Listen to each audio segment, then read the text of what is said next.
CAA Lacrosse started this past Saturday. The Tiger Lacrosse Report, brought to you by the Green Turtle, starts now.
For an athlete, there's nothing scarier than a torn ACL.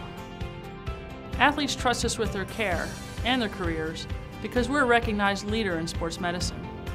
Get back to your active life sooner with MedStar Sports Medicine.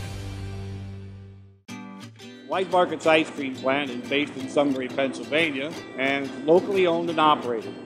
We've been making our ice cream for nearly 50 years. We create roughly 70 flavors of ice cream right now. We use local ingredients, especially our cream, which is from our milk plant. The cream is what gives our ice cream a rich and creamy texture. Now, together with our customers, we've created a product called Peanut Butter Indulgence, which will be coming out this summer. It's a peanut butter ice cream with sea salt caramel swirl, chocolate-covered pretzel. How could you go wrong with that? Personally, I love our ice cream. If you come to our house at any given time, you'll find at least 5 packets of ice cream in our freezer. Our kids grew up eating Wise quality ice cream, and now we get to treat our grandchildren to it. It's been a pleasure for me to be tasting ice cream for over 40 years at Wise Markets, and I'm loving every minute of it. Welcome, fans, to another edition of the Tiger Lacrosse Report. I'm your host, Spiro Morekas, along with the head coach of the Tigers, Shawn Nadelen. And Coach, the Tigers started CAA play this Saturday against Hofstra, 10-9 victory. And it was a game where the Tigers fell behind early, but you're able to rebound in the third quarter and take a 2-goal lead. You got out to an early 2-1 lead, but then Hofstra went on a 4-0 run to take a 5-2 lead. What was it that they were doing that was causing you problems? I mean, they're playing well offensively. You know, I thought we weren't playing great defensively. We were messing up on some of our pick play. Didn't do a great job communicating or pressing their shooters at times. We didn't have strong goaltending, I thought, throughout the game, and that, you know, led to, you know, some goals for them. And, you know, it hurt us. So they had a little streak there where they got a couple face-offs as well, so they got a couple more possessions than normal within it. So they were doing a good job doing what they do, and we didn't do a great job defending against it. You mentioned the goaltender. You only had 6 saves the entire ball game, which is a season low by far. Tyler Canto has been terrific for you all season long, but you made a change. How much thought goes into that, or is it just a gut feeling that, hey, maybe Tyler just doesn't have it today? Yeah, I feel like you gotta see what it looks like, see what it feels like, you know, come game time. And it just looked like he was off. You know, the first goal, he didn't really react to it at all, and it was a tough goal to defend because, you know, Ryan Tierney's sweeping one way and he shoots back across Tyler's body, so I think it froze him a little bit. The second goal, he wasn't even close to getting it, you know, and then after, you know, once that one went in, I told Shane Brennan to start taking some shots in between the quarters, first and second quarter. You know, I made sure he got in front of the cage and took some shots. I was hoping that'd give a little bit of a spark to Tyler as well, to, hey man, I better sharpen up or I'm going to get pulled. He didn't look great into the second quarter, and we made a decision to pull him. You know, we got a great goalie in Shane Brennan, you know, on the sideline, who started a lot of games for us last year. Tyler's been terrific for us to this point, and you know, sometimes you just have a bad game, a bad outing, and I think that's what it was for him. And Shane came in and did all right. He didn't do spectacular, but, you know, was able to make enough saves to help us win. All right, you go into halftime, you're down by a couple of goals. What do you tell the team? We just needed to to get a little bit better organized. We need to be a little bit smarter on the offensive end at times. With our ball movement, I thought we were decent, but we could have been a little bit more aggressive. With it all. But it was more defensively. Just getting used to what they were trying to do and how we needed to play it. Being able to press Ryan Tierney, who obviously had a strong day for them, but make it more difficult for him.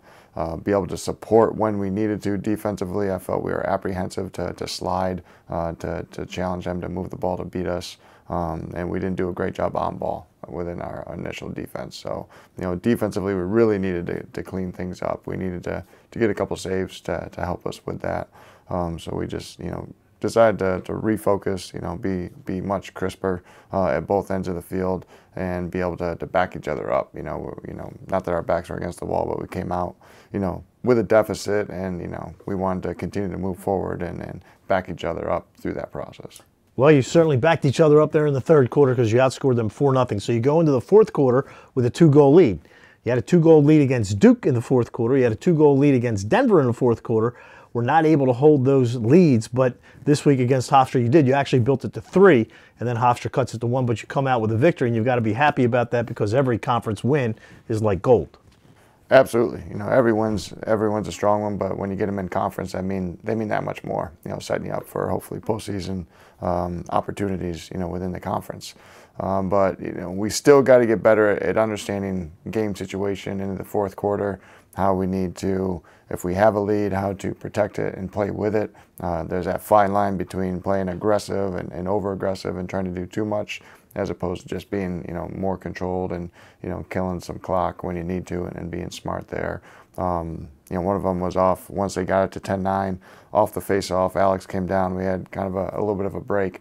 I should have called a timeout, and I got to do a better job managing that piece to it. He got in a tight spot, and they got a tip on a pass, and then we had a break later on in that. I think there was only 2 or 3 minutes left in the game, and kind of forced the issue, but we were trying to pull it out from the sideline, and just didn't get it to the attack, and then be able to get it back. And fortunately, we made kind of a diving check and save at the other end to preserve it and get it down to the offensive end to kill.